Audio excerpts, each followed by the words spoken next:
आज की वीडियो में हम लोग बात करेंगे भारतीय संविधान की प्रस्तावना पर। भारतीय संविधान की प्रस्तावना एक ऐसा विषय है जिस पर सिविल सेवा में प्रारंभिक परीक्षा, मुख्य परीक्षा और इंटरव्यू तीनों में प्रश्न पूछे जाते हैं और हमेशा आगे भी पूछे जाते रहेंगे। विभिन्न प्रतियोगी परीक्षाओं में भी इस पर आधारित प्रश्न लगातार आते हैं। यदि आप किसी प्रतियोगी परीक्षा की तैयारी नहीं भी कर रहे हैं तो भी आपको संविधान की प्रस्तावना का ये वीडियो ज़रूर देखना चाहिए, क्योंकि इस वीडियो को देखने के बाद आप एक देश के एक अच्छे नागरिक बनेंगे। वैसे प्रस्तावना का अध्ययन किसी भी प्रशासक के लिए बहुत आवश्यक है, क्योंकि प्रस्तावना ही संविधान का उद्देश्य बताता है। आगे भी हम लोग चर्चा करेंगे इस पर कि अगर आपको इसका ज्ञान है तो आप प्रशासक के रूप में कभी फेल नहीं हो सकते हैं। इस वीडियो को देखने के बाद आपको किसी भी किताब को पढ़ने की ज़रूरत नहीं होगी, ना ही किसी वीडियो को देखने की आवश्यकता पड़ेगी। इसलिए इस वीडियो में हम लोग प्रस्तावना का एक समग्र विश्लेषण करेंगे। तो चलिए हम लोग देखते हैं संविधान की प्रस्तावना। प्रस्तावना को इंग्लिश में कहते हैं प्रेएम्बल, या इसे हिंदी में प्रस्तावना और उद्देशिका भी कहा जाता है। उद्देशिका मतलब संविधान का उद्देश्य या पूरा संविधान का जो सार बताता है। जैसे किसी किताबों में अक्सर आपने देखा होगा भूमिका लिखी होती है, और भूमिका में उस पूरी किताब की सारी चीज़ें लगभग समाहित होती हैं, उसका सार निहित होता है। उसी तरह से हमारे संविधान की प्रस्तावना में ही पूरे संविधान का सार है। इसीलिए N.A. पालकीवाला ने क्या कहा, ये कहा कि हमारे ये जो प्रस्तावना है ये संविधान का परिचय पत्र है, आई कार्ड है। जैसे आई कार्ड में आपकी मुख्य सभी चीज़ें लगभग शामिल होती हैं, ठीक उसी तरह से प्रस्तावना में भी संविधान का लगभग सारी चीज़ें शामिल हैं, जिसको देखने के बाद आप पूरे संविधान का एक समग्र एक देखा जाए तो मोटी मोटी चीज़ें लगभग सब कुछ समझ जाते हैं। इसीलिए जो है अल्लाद कृष्णा स्वामी अय्यर, इन्होंने कहा क्या है कि हमारी जो प्रस्तावना है ये लॉन्ग टर्म विज़न है, मतलब दीर्घकालिक सपनों का विचार है। ऐसी सारी चीज़ें उसमें है जो हमारे संविधान निर्माता चाहते थे जनता की तरफ से कि हमारा संविधान कैसा होना चाहिए। के.एम. मुंशी ने कहा कि ये जो प्रस्तावना है ये हमारी संप्रभु लोकतांत्रिक गणराज्य का भविष्य फल है। Vision of our sovereign democratic republic, ये सारा पूरा का पूरा विजन देता है आगे आने वाली सरकारों को, और उस समय जो संविधान निर्माता काम कर रहे थे उनके लिए भी ये विजन का काम कर रहा था। और इसके अलावा एक और हैं ठाकुर दास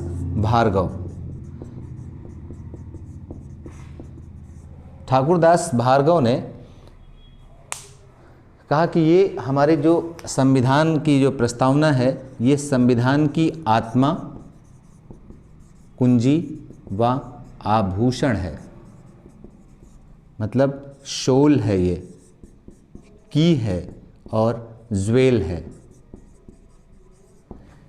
इन चारों के बारे में मैं इसलिए बात कर रहा हूं कि ये कई बार अलग अलग परीक्षाओं में पूछे गए हैं, इस नाते इन चारों के बारे में जानना जरूरी है। इस वीडियो के समाप्त होने के बाद आप इनका अर्थ समझ जाएंगे कि क्यों इन लोगों ने ऐसा कहा। आत्मा का मतलब है कि सब कुछ प्रस्तावना में निहित है। कुंजी का मतलब है कि जहाँ कहीं भी चीज़ें फंसती हैं संविधान में वो यहाँ से फिर देखा जाता है कि संविधान कहना क्या चाहता है। और ज्वेल का मतलब है कि अगर प्रस्तावना को यहाँ से निकाल दें तो इसकी सुंदरता पूरी तरह से समाप्त हो जाती है। जब संविधान सभा की बैठक शुरू हुई 9 दिसंबर को, उस समय आपको पता होगा कि सच्चिदानंद सिन्हा को अस्थायी अध्यक्ष चुना गया और 11 दिसंबर को डॉक्टर राजेंद्र प्रसाद को अस्थायी अध्यक्ष चुना गया। 13 दिसंबर का जो दिन था वो सबसे पहली बार बात की गई इन्हीं चीज़ों पर कि हमारे संविधान का उद्देश्य क्या होना चाहिए। जो संविधान बनाने के लिए संविधान सभा बैठी है वो उद्देश्य क्या हो, किन चीज़ों पर काम करेगी। और इसीलिए 13 दिसंबर, ध्यान में रखिएगा डेट, 13 दिसंबर 1946 को पंडित जवाहरलाल नेहरू ने क्या किया, एक उद्देश्य प्रस्ताव पेश किया।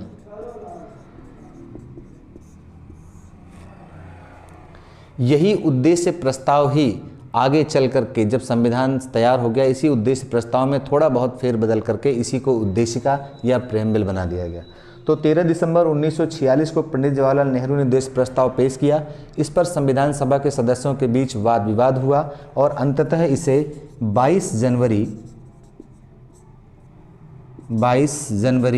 1947 को सर्वसम्मत से पास कर दिया गया। यही उद्देश्य प्रस्ताव जो है हमारा, ये उद्देश्य प्रस्ताव वाकई में ये क्या था, ये पूरा का पूरा संविधान का दर्शन था। पहले ही स्पष्ट कर दिया गया था कि हमारा संविधान किस ओर जाएगा, उसकी फिलॉसफी क्या होगी, उसका दर्शन क्या होगा, और इसी आधार पर पूरे संविधान का निर्माण हुआ। और जब संविधान बन करके तैयार हो गया तो इसी उद्देश्य प्रस्ताव में फेरबदल करके थोड़े बहुत शब्दों का फेरबदल था और उसके बाद इसे संविधान की प्रस्तावना के रूप में संविधान में सबसे पहला स्थान दिया गया। आगे अब हम लोग बात करेंगे संविधान के जो प्रस्तावना के जो मूल तत्व हैं। प्रस्तावना के मूल तत्व, यही सबसे ज़रूरी चीज़ है। प्रस्तावना लगभग एनसीईआरटी की सभी किताबों में आपको देखने को मिलेगी, विभिन्न किताबों में मिलेगी और आपने इसे पढ़ा भी होगा, हो सकता है याद भी कर लिया हो। हम भारत के लोग भारत को एक संपूर्ण प्रभुत्व संपन्न समाजवादी पंथ निरपेक्ष लोकतंत्रात्मक गणराज्य बनाने के लिए, ऐसे ही शुरू होता है। इन्हीं चीज़ों को हमें इसका विश्लेषण करना होगा, क्योंकि जो सिविल सेवा होती है वो सिर्फ फैक्ट पर ही बेस्ड नहीं होती है, बल्कि उसमें विश्लेषण भी सबसे ज़्यादा ज़रूरी है। हम फेल कहाँ होते हैं कि हमें ज़्यादातर फैक्ट तो याद रहते हैं, लेकिन जब प्रश्न विश्लेषणात्मक आ जाते हैं तो हम वहाँ जा कर के फंस जाते हैं और कन्फ्यूज़ हो जाते हैं। उसके ऑप्शंस देख करके जो विकल्प दिए होते हैं उन पे आधारित कि कौन सा सही है कौन सा गलत है। इसका मूल कारण क्योंकि आपने चीज़ों का विश्लेषण नहीं किया है। इसलिए अगर सिविल सेवा की तैयारी कर रहे हैं तो ये ध्यान में रखिए कि आपको विश्लेषणात्मक होना होगा फैक्चुअल होने के साथ साथ। तो फैक्ट के साथ साथ आपको उसकी एनालिसिस भी करनी होगी। इसलिए फैक्ट की एनालिसिस और उसका कॉन्सेप्ट हमें सबसे ज़्यादा ज़रूरी है देखना, और स्पेशली प्रस्तावना की। तो प्रस्तावना के तत्वों की बात करें तो सबसे पहली चीज़ जो प्रस्तावना की जो शुरुआत होती है, हम भारत के लोग, भारत को एक संपूर्ण प्रभुत्व संपन्न, यहाँ से क्या क्या चीज़ें दी गई हैं प्रस्तावना में। तो सबसे पहले ये बताता है संविधान की शक्ति का स्रोत।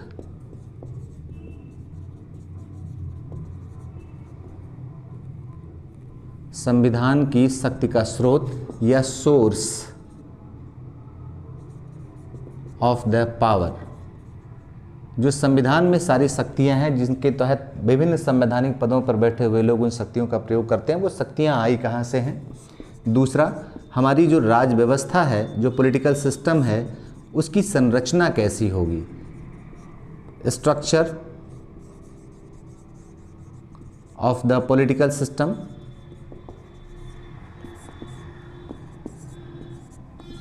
तीसरी चीज है राज व्यवस्था का उद्देश्य बताता है। ऑब्जेक्टिव्स इसके बताता है कि हमारी राज व्यवस्था जो है, जो पॉलिटिकल सिस्टम है, उसका ऑब्जेक्टिव क्या होगा, ठीक है। और सबसे आखिरी में है संविधान के पारित होने की तिथि, डेट ऑफ इनैक्टमेंट।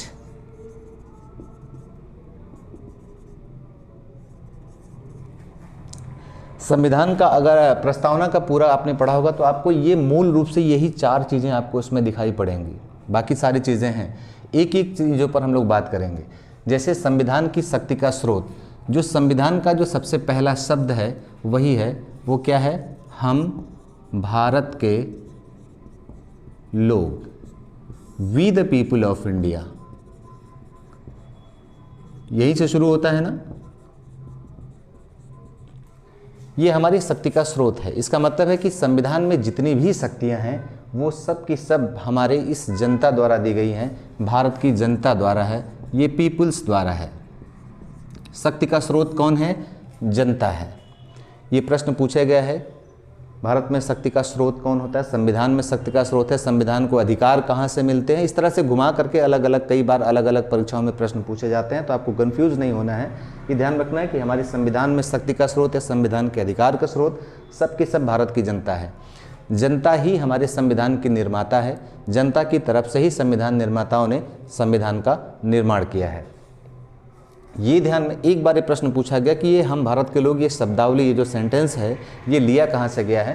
तो आपको ध्यान में रखना है कि इस शब्दावली को हमने अडॉप्ट किया है यूएनओ चार्टर से। 1945 में ही यूएनओ का चार्टर बन करके तैयार हो चुका था। 24 अक्टूबर 1945 को यूएनओ बन गया था और यूएनओ के चार्टर में जो पहला शब्द था वो था हम संयुक्त राष्ट्र के लोग, और हमने वहाँ से प्रेरित होकर के इस शब्दावली को अपनाया, हम भारत के लोग। यूएनओ में जो सारी पावर है वो सभी राष्ट्रों ने मिल करके दी है। उसी तरह से हमारे संविधान में जितनी शक्तियाँ हैं वे सारी शक्तियाँ लोगों ने मिल करके दी हैं।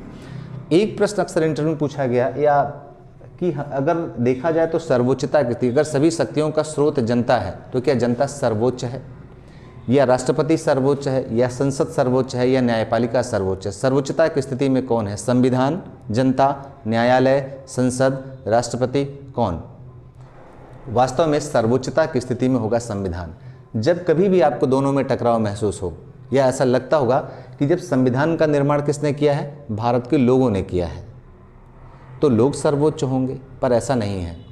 संविधान सर्वोच्च है। सुप्रीम कोर्ट ने 2002 में कपूर बनाम तमिलनाडु राज्य में निर्णय दिया था कि भारत के लोगों ने अपनी सभी शक्तियां संविधान को सौंपने के बाद स्वयं भी संविधान से बंध जाते हैं। इसलिए ऐसा नहीं हो सकता कि भारत के लोग सर्वोच्च हैं, आज वो जिस संविधान पर चल रहे हैं उस संविधान को हटा करके कोई दूसरा संविधान बना दें।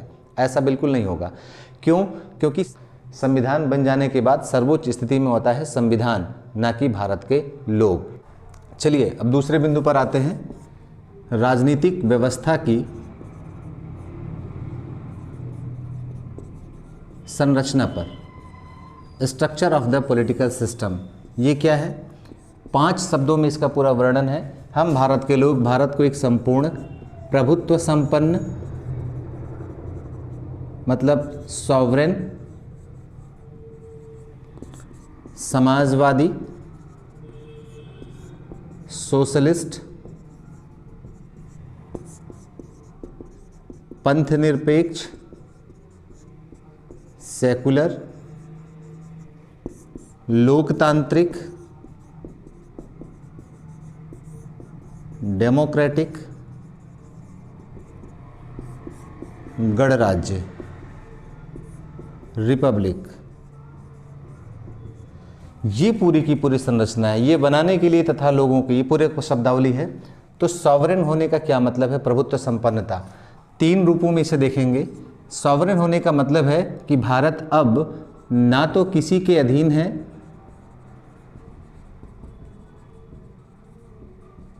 और ना ही डोमिनियन है, अधिराज्य जिसे कहते हैं। दूसरा होता है, इसका मतलब है प्रभुत्व कि इसके ऊपर कोई सत्ता नहीं है। और तीसरा बिंदु है कि भारत अपने आंतरिक व बाह्य मामलों में निर्णय लेने के लिए स्वतंत्र है। संप्रभुता का अर्थ देखेंगे तो 3 चीज़ें हैं। सबसे पहली बार अगर आप प्रस्तावना देखेंगे तो हम भारत के लोगों के बाद जो चीज़ स्पष्ट की गई कि भारत को क्या बनाना है, एक प्रभुत्व संपन्न स्टेट बनाना है, सॉवरेन स्टेट बनाना है। सॉवरेन होने का मतलब है कि भारत अब किसी के अधीन नहीं, ना डोमिनियन स्थिति है। 1947 का जो भारत शासन अधिनियम था उसमें भारत और पाकिस्तान को डोमिनियन स्टेट का दर्जा दिया गया था, लेकिन हमारे संविधान निर्माताओं ने तुरंत ही संविधान की प्रस्तावना में स्पष्ट कर दिया कि भारत पूर्णतः प्रभुत्व संपन्न है, डोमिनियन की स्थिति में नहीं है। ऑस्ट्रेलिया आज भी डोमिनियन की स्थिति में है। वहाँ का मुखिया जो है, जो राष्ट्र प्रमुख है, वो गवर्नर जनरल है, लेकिन उसके बावजूद गवर्नर जनरल ब्रिटिश क्राउन के नाम पर ही वहाँ सत्ता का प्रयोग करता है। लेकिन भारत का राष्ट्रपति ऐसा नहीं है। 99 साल की लीज वाली बात आप लोगों ने सुनी होगी, तो ये ध्यान में बिल्कुल वो उनके लिए वो भ्रम पैदा करता है जो बिल्कुल इस शब्दों को नहीं जानते। साथ ही इन शब्दों को बारे में जानना जरूरी है। भारत अब ना तो किसी के अधीन है, ना डोमिनियन की स्थिति में है, इसके ऊपर कोई सत्ता नहीं है, आंतरिक व बाह्य मामलों में स्वतंत्र है। तीसरी बात करते हैं समाजवाद की। समाजवाद में क्या है, ये ध्यान में रखना है कि ये समाजवादी और सेकुलर ये दोनों शब्द कब जोड़े गए थे? 42वें संशोधन द्वारा। 42वें संशोधन 1976 द्वारा ये शब्द जोड़ा गया। 3 शब्द थे प्रस्तावना में जोड़े गए, समाजवादी, पंथनिरपेक्ष और अखंडता शब्द, integrity, socialist, secular and integrity, ये तीनों शब्द 42वें संशोधन 1976 द्वारा जोड़े गए हैं। लगभग सभी तरह की प्रतियोगी परीक्षाओं में ये प्रश्न जरूर पूछा जाता है, छोटे से छोटे और आईएएस की इन परीक्षाओं में भी। तो इस शब्द को ध्यान में रखना है, लेकिन अब इसका कॉन्सेप्ट हमें समझना जरूरी है कि ये क्या है। तो समाजवाद को अगर हम देखें तो समाजवाद दो रूपों में आपको दिखाई पड़ेगा, एक ये आर्थिक संकल्पना के रूप में और दूसरा राजनीतिक संकल्पना के रूप में। आर्थिक संकल्पना क्या कहती है? आर्थिक संकल्पना के रूप में समाजवाद का अर्थ होता है कि उत्पादन के सभी साधनों पर किसका नियंत्रण होगा? सार्वजनिक नियंत्रण होगा। आर्थिक संकल्पना और दूसरी राजनीतिक। आर्थिक संकल्पना में उत्पादन के सभी साधनों पर सार्वजनिक नियंत्रण, public control over the means of production, सीधी सीधी। दूसरी राजनीतिक संकल्पना, ये समझ में आ गया? नहीं आया होगा। तो उत्पादन के सभी साधनों पर सार्वजनिक नियंत्रण कहने का मतलब यह है कि जो संसाधन है उस पर कंट्रोल किसका होगा? सरकार का होगा। इसकी ठीक उल्टी संकल्पना अगर हम लोग देख लें समाजवाद की, समाजवाद और इसकी ठीक उल्टी संकल्पना है पूंजीवाद। इसी से जुड़ा हुआ है उदारवाद और इसी से जुड़ा हुआ है व्यक्तिवाद। कैपिटलिज्म, लिबरलिज्म और इंडिविजुअलिज्म, ये तीनों संकल्पनाएं किसकी बात करती हैं? व्यक्ति की स्वतंत्रता की, कि व्यक्ति को पूरी तरह से फ्री छोड़ दीजिए। ये वाक़ आर्थिक संकल्पना कहता है कि व्यक्ति को जितना आप निश्चित फ्री छोड़ देंगे उतना बेहतरीन उद्यम करके दिखाएगा। अगर सरकार उसमें किसी भी तरह का हस्तक्षेप करती है तो इससे उसकी उद्यमशीलता प्रभावित होती है। तो सरकारों को न्यूनतम हस्तक्षेप करना चाहिए। लेसस फेयर की थ्योरी है या हस्तक्षेप के सिद्धांत है, मतलब सरकार ज़्यादा काम ना करे, वो प्राइवेट कंपनियों के हाथ में छोड़ दे। जबकि समाजवाद ठीक उसका उल्टा करता है, वो कहता है कि निजी कंपनियां अगर व्यापार करती हैं तो सिर्फ मुनाफे के लिए करती हैं। भले ही व्यक्ति की स्वतंत्रता वहाँ दिखाई पड़ती है, तो वो व्यक्ति की स्वतंत्रता कुछ व्यक्तियों की स्वतंत्रता होकर के रह जाती है, क्योंकि वो कुछ व्यक्ति, कुछ पूंजीपति, मैक्सिमम जो अधिकांश लोग हैं उनका शोषण करती है। इसलिए समाजवाद आर्थिक संकल्पना के रूप में कहता है कि जो उत्पादन के साधन है उस पर निजी व्यक्तियों का नियंत्रण नहीं होना चाहिए, बल्कि सार्वजनिक नियंत्रण होना चाहिए। दोनों में यही मूल अंतर है। ध्यान में रखना है कि ये सारी संकल्पनाएं क्या बात करती हैं? ये प्राइवेट कंट्रोल की बात करती हैं। और समाजवाद क्या कहता है? ये पब्लिक कंट्रोल की बात करता है। किस पर? सभी संसाधनों पर। जो देश के संसाधन है उस पर सरकार का नियंत्रण होना चाहिए, मतलब कि राष्ट्रीयकरण को बढ़ावा देने वाली नीति है। जबकि प्राइवेटाइजेशन की नीति कौन सी है? ये पूंजीवाद, उदारवाद और इसकी 1991 के बाद से भारत में उदारीकरण का दौर शुरू हुआ। एलपीजी की पॉलिसीज आई, आप सबको पता होगा कि लिबरलाइजेशन, प्राइवेटाइजेशन एंड ग्लोबलाइजेशन की पॉलिसी। ये तीनों पॉलिसीज बात करती है कि उत्पादन के साधनों पर निजी नियंत्रण होना चाहिए। अब ऐसा लग सकता है कि आपको कि समाजवाद शब्द प्रस्तावना में शामिल होने के बावजूद सरकारें कैसे इसका उल्लंघन कर रही हैं, उदारवाद की तरफ जा रही हैं। इसका सीधा जवाब इसकी राजनीतिक संकल्पना में निहित है। राजनीतिक संकल्पना क्या कहती है, आपको ध्यान में रखना होगा। राजनीतिक संकल्पना के रूप में समाजवाद का अर्थ होता है हीनतम को अधिकतम। ये फार्मूला है समाजवाद का, एकदम ध्यान में रखिए। जो सबसे कमज़ोर है, जो सबसे गरीब है, उसे सबसे ज़्यादा दिया जाना चाहिए। संसाधनों के वितरण में आनुपातिक न्याय की बात होएगी। यही राजनीतिक संकल्पना है समाजवाद की। और ये समाजवाद क्यों ये है राजनीतिक संकल्पना? क्योंकि हमने जो समाजवाद अडॉप्ट किया है, जो सोशलिज्म अडॉप्ट किया है, ये कैसा है? ये डेमोक्रेटिक सोशलिज्म है, लोकतांत्रिक समाजवाद है। वाकई में समाजवाद के इतने रूप हैं, अलग अलग समय में इसका अर्थ बदलता गया, अलग अलग देशों में इसका अर्थ बदलता गया। भारत में जब समाजवाद की प्रथा आई तो इसको कैसा? इसको डेमोक्रेटिक स्वरूप दिया गया। वास्तविक अर्थ में समाजवाद होता है साम्यवादी समाजवाद, जैसा चीन में है, जहां उत्पादन के साधनों पर पूरी तरह से कंट्रोल है सरकार का, कि वही सरकार ही सब कुछ करेगी। लेकिन भारत में उसके स्वरूप में चेंज किया गया। ये डेमोक्रेटिक सोशलिज्म क्या कहता है कि जो गरीब हैं, निसहाय हैं और जो कमज़ोर हैं, उनको सर्वाधिक सहायता की ज़रूरत है और सरकार उनको सहायता प्रदान करेगी। इसीलिए इंटरव्यू में ये सवाल पूछा गया कि 1991 के बाद से उदारवाद का दौर भारत में शुरू हो चुका है और अब उदारीकरण की नीतियाँ पूरी तरह से प्रभावी हैं, तो क्या अब सोशलिज्म या समाजवाद शब्द को संविधान की प्रस्तावना से बाहर कर देना चाहिए? आपने पेपर में भी पढ़ा होगा कि कई लोगों ने समाजवाद को प्रस्तावना से बाहर करने के लिए सुप्रीम कोर्ट में केस भी किया हुआ है, लेकिन इस पर कोई निर्णय नहीं हुआ। क्यों? इंटरव्यू में जो सवाल पूछा गया कि ऐसा क्यों किया गया, अब आपको इसी का जवाब देना होगा कि वो समाजवाद क्या है। समाजवाद की दो संकल्पनाएं जो प्रस्तावना में है, एक आर्थिक संकल्पना और दूसरी राजनीतिक संकल्पना है।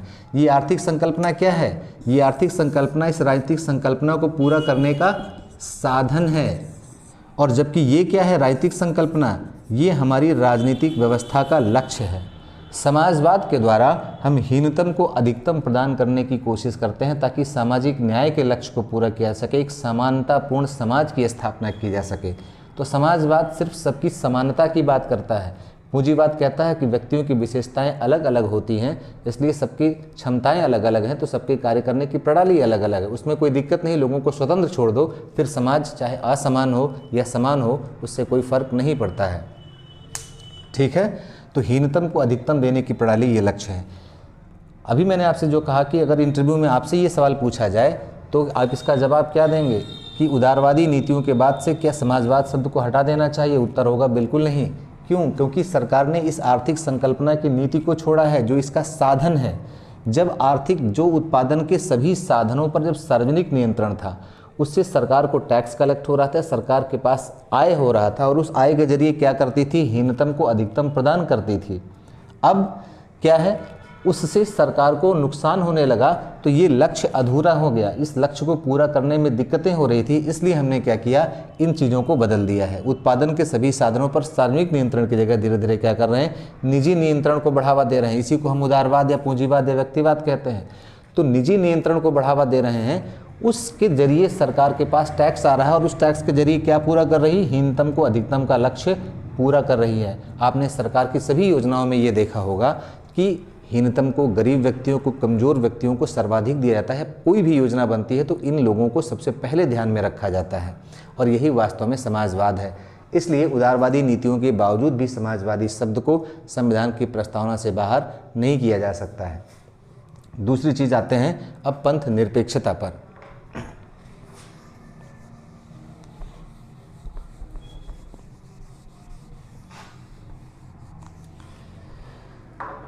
आपने हिंदी में सुना होगा पंथ निरपेक्ष, और इसके साथ साथ एक शब्द सुना होगा धर्मनिरपेक्ष, लेकिन इंग्लिश में दोनों के लिए एक ही शब्द है और वो है सेकुलर। लेकिन हिंदी में धर्मनिरपेक्ष और पंथ निरपेक्ष का अर्थ बिल्कुल डिफरेंट है। पहले हम सेकुलर का अर्थ समझ लेते हैं। इस सेकुलर का मतलब क्या है, यहाँ से देखेंगे। सेकुलर का जो वेस्टर्न कंट्रीज में जो अर्थ होता है उसमें चार चीज़ें हैं। एक विद्वान है D.E. स्मिथ, इन्होंने सबसे बेहतरीन सेकुलरिज्म की परिभाषा दी है, पंथ निरपेक्षता की परिभाषा दी है। चार चीज़ें होनी चाहिए पंथ निरपेक्षता के लिए। पहली चीज़ क्या है? पहली है पंथों की समानता। ठीक है, इक्वलिटी बिटवीन सेक्ट। दूसरा है पंथों को स्वतंत्रता, फ्रीडम ऑफ सेक्ट। तीसरी चीज है राज्य का अपना कोई पंथ नहीं, state has no sect oblique religion. जहाँ जहाँ सेक्ट है वहाँ आप रिलीजन कर सकते हैं तो शायद बेहतरीन समझ में आएगा। Equality between religions, freedom of religion, state has no religion, sect. अभी दोनों में अंतर देखते हैं कि सेक्ट और रिलीजन में क्या अंतर होता है। और चौथी चीज़ होती है पंथ की तटस्थता, या इसी को आप कह सकते हैं धार्मिक तटस्थता, मतलब न्यूट्रलिटी। इसे अगर हम बात करें तो रिलीजियस न्यूट्रलिटी। पंथों की समानता। पंथ और धर्म में फ़र्क क्या है कि धर्म क्या होता है? धर्म वास्तव में क्या है कि धर्म में कुछ अलौकिक चीज़ों पर विश्वास, ये सबसे उसकी ज़रूरी चीज़ है। किसी अलौकिक सत्ता में विश्वास करना ही ये धर्म की पहली पहचान होती है। इसके अलावा धर्म के कुछ अपने प्रतीक होते हैं, प्रतीक और चिन्ह में अंतर होता है। तो कुछ धार्मिक प्रतीक, और जब लोगों का समुदाय किसी विशेष सत्ता में, किसी अलौकिक सत्ता में विश्वास करने लगता है तब हम उसे धर्म कहते हैं। धर्म के बीच में भी अलग अलग पंथ होते हैं। जैसे अगर हम ईसाइयों की बात करें तो ईसाई में दो तरह के पंथ हैं, एक को हम कैथोलिक कहते हैं और एक को प्रोटेस्टेंट कहते हैं। उसी तरह से इस्लाम में देखेंगे तो कोई शिया है, कोई सुन्नी है। हिंदू में भी देखेंगे तो हिंदू धर्म के अंदर भी, ये इस जो सनातन धर्म है इसके अंदर भी तीन तरह के सेक्ट हैं। एक अपने आप को वैष्णव कहता है, एक अपने आप को शैव कहता है और एक अपने आप को शाक्त कहता है। तो तीन सेक्ट, वैष्णव, शैव और शाक्त। हमारा ये जो सेकुलरिज्म का कॉन्सेप्ट है ये कहता है कि धर्मों के बीच ही समानता नहीं बल्कि पंथों के बीच भी समानता होनी चाहिए, कि सरकार पंथों के बीच किसी भी तरह का भेदभाव नहीं करेगी या धर्म के बीच भी किसी तरह का भेदभाव नहीं करेगी। दूसरी चीज़ है फ्रीडम ऑफ सेक्ट या रिलीजन, कि हर पंथ को, हर धर्म को अपना धर्म और अपने विश्वास को मानने की पूरी स्वतंत्रता होगी। राज्य का अपना कोई धर्म नहीं, स्टेट हैज़ नो रिलीजन, कि सरकार अपना कोई धर्म घोषित नहीं करेगी। जैसे पाकिस्तान है, उसे हम पंथ निरपेक्ष या सेकुलर स्टेट नहीं कह सकते क्योंकि उसका अपना एक धर्म है। पाकिस्तान घोषित करता है कि वो एक इस्लामिक स्टेट होगा, एक इस्लामी राज्य होगा, इस्लाम उसका अपना धर्म है। भारत सरकार ने ऐसा कोई धर्म घोषित नहीं किया कि कोई धर्म भारत का है। यहाँ हर व्यक्ति को सभी धर्मों के बीच समानता है, हर व्यक्ति को अपना धर्म मानने की स्वतंत्रता है, सरकार का अपना कोई धर्म नहीं है। और दूसरा होता है रिलीजियस न्यूट्रलिटी, मतलब कि सरकार धर्म के मामले में कोई इंटरफेयर नहीं करेगी, न्यूट्रल रहेगी, उदासीन रहेगी।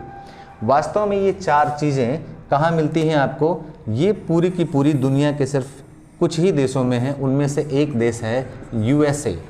अमेरिका में ये चारों चीज़ें वहाँ की पंथ निरपेक्षता में मिलती हैं। लेकिन वास्तव में पंथ निरपेक्षता के मूल कॉन्सेप्ट में क्या है? ये दो चीज़ें निहित हैं, एक पंथों की समानता और एक पंथों की स्वतंत्रता। अगर ये दो चीज़ें कहीं भी हैं तो उसे हम धर्मनिरपेक्ष या पंथ निरपेक्ष राज्य कह सकते हैं। भारत में क्या है? पहली चीज़ भी है, पंथों के बीच या धर्मों के बीच समानता भी है, पंथों की स्वतंत्रता भी है, राज्य का अपना कोई धर्म नहीं है, ये न्यूट्रलिटी का तत्व नहीं है। राज्य धर्म के मामले में उदासीन नहीं होता है बल्कि धार्मिक मामलों में हस्तक्षेप करता है, और ऐसा इसलिए है क्योंकि धर्म हमारे जीवन का अभिन्न अंग है। इस बात को आपको ध्यान में रखना होगा कि यहाँ धार्मिकता, ठीक, और सांप्रदायिकता, जो रिलीजियस है व्यक्ति और वो कम्युनलिज्म, इन दोनों में फ़र्क है। ठीक है, रिलीजन में होना, धार्मिक होना और कट्टर होना या सांप्रदायिक होना, दोनों फ़र्क होता है। इस पर प्रश्न भी मुख्य परीक्षा में पूछे गए हैं कि धार्मिकता कैसे कैसे सांप्रदायिकता का रूप ले लेती है। तो पंथ निरपेक्ष होने का मतलब बिल्कुल नहीं कि आप धार्मिक नहीं होंगे।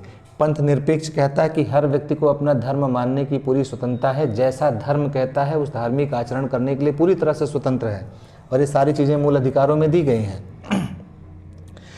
सांप्रदायिक होना ये ठीक बात नहीं है। कब धार्मिकता सांप्रदायिकता में बदल जाती है ये पता नहीं चलता, ये धीरे धीरे होता है। वो दोनों में फ़र्क क्या है? हम अपने धर्म का पालन कर रहे हैं तो हम धार्मिक हैं, अपने धार्मिक आचरणों का पालन कर रहे हैं, धार्मिक व्यवहार कर रहे हैं तो पूरी तरह से धार्मिक हैं। लेकिन हम जब दूसरे धर्म के ऊपर अपने धर्म को श्रेष्ठ स्थापित करने की कोशिश करने लगते हैं तो हम सांप्रदायिक हो जाते हैं। कोई धर्म श्रेष्ठ नहीं, सभी धर्म समान होने चाहिए। जहाँ श्रेष्ठता की भावना आ जाती है वहीं पर कट्टरता शुरू हो जाती है, वहीं पर सांप्रदायिकता शुरू हो जाती है। जब एक धर्म को दूसरे धर्म के ऊपर रखने की कोशिश करते हैं कि मेरा धर्म ठीक है, तुम्हारा धर्म नहीं ठीक है, वहीं से सांप्रदायिकता शुरू होती है। कट्टरता का तत्व जब आ जाता है उसमें कि जो धर्म हमारा कहता है सिर्फ वही सही है, बाकी धर्मों में जो कहा गया है वो गलत है। हम जैसा आचरण कर रहे हैं सिर्फ वही आचरण ठीक है, बाकी धर्मों के आचरण गलत हैं, तब हम कट्टरता अथवा सांप्रदायिक हो जाते हैं। तो भारतीय संविधान धर्म मानने की पूरी स्वतंत्रता देता है, हर धर्म को बराबर महत्व देता है, लेकिन कट्टर होने की या सांप्रदायिक होने की स्वतंत्रता नहीं देता, क्योंकि सांप्रदायिकता सार्वजनिक व्यवस्था, पब्लिक ऑर्डर को मेंटेन रखने में बाधा पैदा करती है। एक प्रशासक के रूप में आप इस बात को ध्यान में रखना होगा कि धार्मिक होना बिल्कुल ठीक है, और भारत में अधिकतर लोग धार्मिक हैं भी। धीरे धीरे कब वो सांप्रदायिक हो जाते हैं, एक प्रशासक को इस बात को ध्यान में रखना होगा। जब सांप्रदायिक हो जाएगा व्यक्ति, वहाँ सांप्रदायिक दंगे और सार्वजनिक व्यवस्था का प्रश्न खड़ा होगा। इसलिए अपने समाज पर, अगर आप IAS बने या कोई भी प्रशासन में जाएँ तो इस बात को ध्यान में रखें कि वो समाज कहीं सांप्रदायिक तो नहीं होता जा रहा है। सरकारों की भी जिम्मेदारी है कि ये ध्यान में रखें कि जो समाज है वो धार्मिक बना रहे, ना कि सांप्रदायिक होता रहे। धार्मिक और धर्मनिरपेक्षता में कोई अंतर नहीं है। आजकल के तमाम सोशल मीडिया पे आप देखेंगे कि पंथ निरपेक्ष सेकुलर कह करके लोग हंसी उड़ाते हैं। तो सेकुलर कहने का मतलब बिल्कुल ये नहीं कि आप धार्मिक नहीं रह गए, आप सबसे ज़्यादा धार्मिक हैं उन लोगों से ज़्यादा जो खुद को सेकुलर नहीं कहते हैं। तो सेकुलरिज्म एक अच्छी चीज़ है। ठीक है, अब बात करते हैं नेक्स्ट से डेमोक्रेटिक। डेमोक्रेसी का क्या मतलब है?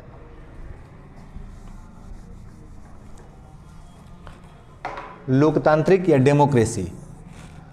डेमोक्रेसी का मतलब होता है जहां कानून बनाने की ताकत, कानून बनाने की शक्ति जनता के हाथ में हो। मतलब संप्रभु शक्ति का प्रयोग कौन कर रहा हो? जनता कर रही है। जो जैसे संविधान किसने बनाया? जनता की तरफ से संविधान ने बनाया, जो हमारा सर्वोच्च कानून है। आगे आने वाले सभी कानून बनाने की शक्ति जनता के हाथ में होती है। जनता ये काम दो तरीके से कर सकती है, या तो प्रत्यक्ष करे, ठीक, और या तो अप्रत्यक्ष तरीके से करे, मतलब कि अपने प्रतिनिधियों के माध्यम से करे, रिप्रेजेंटेटिव्स उसके करते हैं। तो जहाँ पर जनता प्रत्यक्ष कानून बनाती है उसे कहते हैं प्रत्यक्ष लोकतंत्र या डायरेक्ट डेमोक्रेसी, और जहाँ जनता अपने प्रतिनिधियों के माध्यम से या अप्रत्यक्ष रूप से कानून बनाती है उसे कहते हैं अप्रत्यक्ष लोकतंत्र, इनडायरेक्ट डेमोक्रेसी। भारत में प्रत्यक्ष डेमोक्रेसी की कोई प्रणाली नहीं है, बल्कि अप्रत्यक्ष या प्रातिनिधिक लोकतंत्र की प्रणाली है।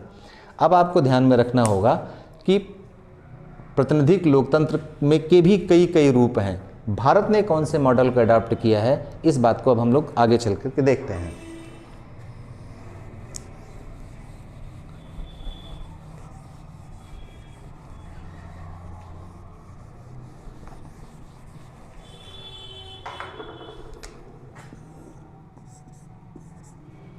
ये जो डेमोक्रेसी है, मतलब अब प्रातिनिधिक लोकतंत्र है, भारत में कौन सा? रिप्रेजेंटेटिव डेमोक्रेसी या इनडायरेक्ट डेमोक्रेसी है, प्रातिनिधिक लोकतंत्र। इसके भी दो तरह के 4 रूप हैं, ये ध्यान में रखिएगा कि प्रातिनिधिक लोकतंत्र के 4 रूप कैसे। एक हम देखेंगे शक्ति के पृथक्करण के आधार पे, मतलब सेपरेशन ऑफ द पावर्स के आधार पर, और दूसरा जो है वो शक्ति के विभाजन के आधार पर। जब शक्ति पृथक्करण की बात करते हैं, मतलब कि शक्तियां अलग अलग अंगों में सेपरेट होनी चाहिए, तो इसके आधार पर 2 तरह की व्यवस्थाएं होती हैं। एक कहलाता है अध्यक्षात्मक और दूसरा संसदीय। अध्यक्षीय या संसदीय मतलब प्रेसिडेंशियल, और इसे कहते हैं पार्लियामेंट्री। और शक्ति के विभाजन के आधार पर भी 2 तरह की शासन व्यवस्थाएं लोकतंत्र में देखने को मिलती हैं। एक को कहते हैं संघात्मक और दूसरे को कहते हैं एकात्मक। जहां शक्तियां स्टेट और सेंटर के बीच डिवाइड हों वहां पर होगा फेडरल सिस्टम या यूनियन सिस्टम, फेडरल या संघात्मक, यूनियन, और इसे कहते हैं यूनिटरी। ठीक है, तो जहां शक्तियां केंद्र के हाथ में निहित होंगी उसे कहेंगे एकात्मक, और जहां शक्तियां केंद्र और राज्य के बीच विभाजित होंगी उसे कहेंगे संघात्मक। इसी डिवीज़न के आधार पर कह रहे हैं। और दूसरा सेपरेशन, कि सरकारों के बीच में ही अलग अलग हों। जैसे अध्यक्षात्मक शासन व्यवस्था में शक्तियां 3 अंगों में पूरी तरह से सेपरेट की जाती हैं। जैसे न्यायपालिका, ये 3 अंग कौन कौन से हैं? ये 3 अंग हैं। पहला कार्यपालिका एग्जीक्यूटिव, दूसरा है विधायिका या लेजिस्लेचर, और तीसरा है जुडिशरी या न्यायपालिका। ये जो सरकार की पावर्स हैं वो इन तीनों में सेपरेट कर दी जाती हैं और तीनों मिलकर के अपने अपने कार्यक्षेत्र में काम करते हैं। तो वहाँ पर अध्यक्षात्मक शासन व्यवस्था होती है। और जबकि संसदीय शासन व्यवस्था पार्लियामेंट्री सिस्टम में क्या होता है, यहाँ कार्यपालिका और विधायिका मिल के काम करती है। मुख्य विशेषता अगर देखेंगे दोनों में, तो यहाँ पर जो कार्यपालिका है वो कार्यपालिका और विधायिका दोनों एक दूसरे के साथ मिलके काम करती हैं, दोनों एक दूसरे पर डिपेंड होती हैं। भारत में देखेंगे तो भारत में प्रधानमंत्री और पूरा मंत्रिपरिषद ये लोकसभा के ऊपर निर्भर रहता है, लोकसभा के विश्वास पर निर्भर करता है। जब तक उसे लोकसभा का विश्वास प्राप्त होता है तब तक प्रधानमंत्री अपने पद पर रहता है, अदरवाइज लोकसभा एक अविश्वास प्रस्ताव के माध्यम से प्रधानमंत्री को हटा सकता है। ठीक इसी तरह से लोकसभा भी प्रधानमंत्री और मंत्रिमंडल की इच्छा पर है कि प्रधानमंत्री और मंत्रिमंडल कभी भी राष्ट्रपति से सिफारिश करके लोकसभा को भंग कर सकते हैं, तो इसलिए दोनों मिलकर के काम करते हैं। आपने ये भी देखा होगा कि संसदीय व्यवस्था में क्या होता है कि संसदीय व्यवस्था में मंत्री या जो कार्यपालिका का सदस्य है उसे विधायिका का सदस्य होना कंपलसरी है, अनिवार्य है। भारत में कोई भी व्यक्ति मंत्री हो सकता है लेकिन उसे संसद का सदस्य होना अनिवार्य है, अगर नहीं है तो 6 माह के अंदर होना अनिवार्य है। जबकि अध्यक्षात्मक शासन व्यवस्था में कार्यपालिका और विधायिका में कोई भी संबंध नहीं पाया जाता, दोनों अलग अलग काम करते हैं। राष्ट्रपति संसद का सदस्य नहीं होता है या कोई मंत्री, अगर कोई व्यक्ति संसद का सदस्य है और वो मंत्री बन गया अध्यक्षात्मक व्यवस्था में तो वो फिर संसद की सदस्यता उसे छोड़नी पड़ेगी। तो वहाँ ऐसे ही व्यक्ति मंत्री बनता है जो संसद का सदस्य ना हो, और अगर कोई बना देगा तो उसे छोड़ना पड़ेगा। अध्यक्षात्मक लोकतंत्र का गुण जो उदाहरण है वो है अमेरिका, इसे हम कह सकते हैं USA, और इसका जो है वो ब्रिटेन, भारत, ये सब संसदीय व्यवस्था है। तो अब ये ध्यान रखना होगा कि हमारी लोकतांत्रिक प्रणाली कैसी है। लोकतांत्रिक प्रणाली हमारी अप्रत्यक्ष है, प्रातिनिधिक है, और कैसी है, संसदीय है, और कैसी है, संसदीय और संघात्मक है। इन शब्दों को आपको ध्यान में रखना होगा। आगे चल करके हम लोग इस पर डिटेल्स में बात करेंगे। तो हमारी लोकतांत्रिक प्रणाली संसदीय है, प्रातिनिधिक है और संघात्मक व्यवस्था पर आधारित है। ठीक है। गणराज्य रिपब्लिक क्या है? रिपब्लिक का मतलब होता है सबसे जो जरूरी चीज़ है, 2 चीज़ें हैं, सभी पद सभी लोगों के लिए खुले हों, और दूसरा जो सर्वोच्च पद है वह निर्वाचित होना चाहिए, इलेक्टेड होना चाहिए। जैसे भारत में प्रत्येक व्यक्ति को किसी भी पद को धारण करने की अगर उसके पास योग्यता है तो धारण करने की पूरी छूट है, और जो भारत का सर्वोच्च पद है राष्ट्रपति का, वो भी निर्वाचित होता है। अगर सभी पद सभी के लिए खुले नहीं हैं और सर्वोच्च पद निर्वाचित नहीं है तो वहाँ पर रिपब्लिकन सिस्टम नहीं हो सकता है, भले ही वहाँ डेमोक्रेसी हो। तो ये ध्यान रखना है कि डेमोक्रेसी और रिपब्लिक ये 2 अलग अलग कॉन्सेप्ट हैं। यहाँ कानून बनाने की शक्ति है और यहाँ पर मतलब है कि संप्रभु शक्ति का प्रयोग जनता करती हो या जनता का प्रतिनिधि करता हो, ना कि कोई वंशानुगत राजा। जैसे उदाहरण के लिए लेते हैं हम लोग ब्रिटेन में डेमोक्रेसी तो है पर रिपब्लिक नहीं है। क्यों? क्योंकि वहाँ सर्वोच्च सत्ता जो है वो किसका है? क्राउन का है, राजा का है, और राजा वहाँ पर वंशानुगत होता है। अभी हाल ही में देखा होगा कि क्वीन एलिजाबेथ II की डेथ होने के बाद प्रिंस चार्ल्स को वहाँ का राजा बनाया गया। वो कोई राज परिवार का ही व्यक्ति राजा हो सकता है, दूसरा ने कोई नहीं हो सकता है। जबकि भारत में लोकतांत्रिक प्रणाली के साथ साथ रिपब्लिक सिस्टम भी है, क्योंकि यहाँ पर राष्ट्रपति कोई भी बन सकता है। यहाँ भी आपने देखा होगा उसी समय ठीक वही दौर था कि जब रामनाथ कोविंद के बाद श्रीमती द्रौपदी मुर्मू को भारत का राष्ट्रपति चुना गया। तो ये पद सबके लिए खुला हुआ है, और यहाँ पर जितने भी पद हैं वो योग्यताधारी व्यक्तियों के लिए ओपन है। इसलिए भारत को एक गणराज्य घोषित किया गया है। तो इन कॉन्सेप्ट्स को आप ध्यान में रखिए, और अगली वीडियो में हम लोग बात करेंगे जो संविधान की प्रस्तावना है वो जो राजनीतिक व्यवस्था का उद्देश्य बताती है, उसको भी डिटेल्स में देखेंगे। हम चाहें तो इस सारे वीडियो को एक साथ या एक कर संक्षिप्त में बता सकते थे, लेकिन ये आपके लिए ज़रूरी है कि प्रस्तावना का अगर आपने समग्र विश्लेषण किया, उसे अच्छी तरह से पढ़ा, तो आगे बहुत सी चीज़ें संविधान के साथ साथ अन्य विषयों में भी आपकी आसान हो जाएंगी। और प्रशासन में अभी बीच बीच में हम लोग चर्चा करते रहेंगे कि कैसे आपको हेल्प करता जाएगा। ये एक अच्छे प्रशासक होने के लिए भी आवश्यक है। तो अगली वीडियो में हम लोग बात करेंगे संविधान की प्रस्तावना में, या जो संविधान की प्रस्तावना में निहित राजनीतिक व्यवस्था का उद्देश्य है उस पर।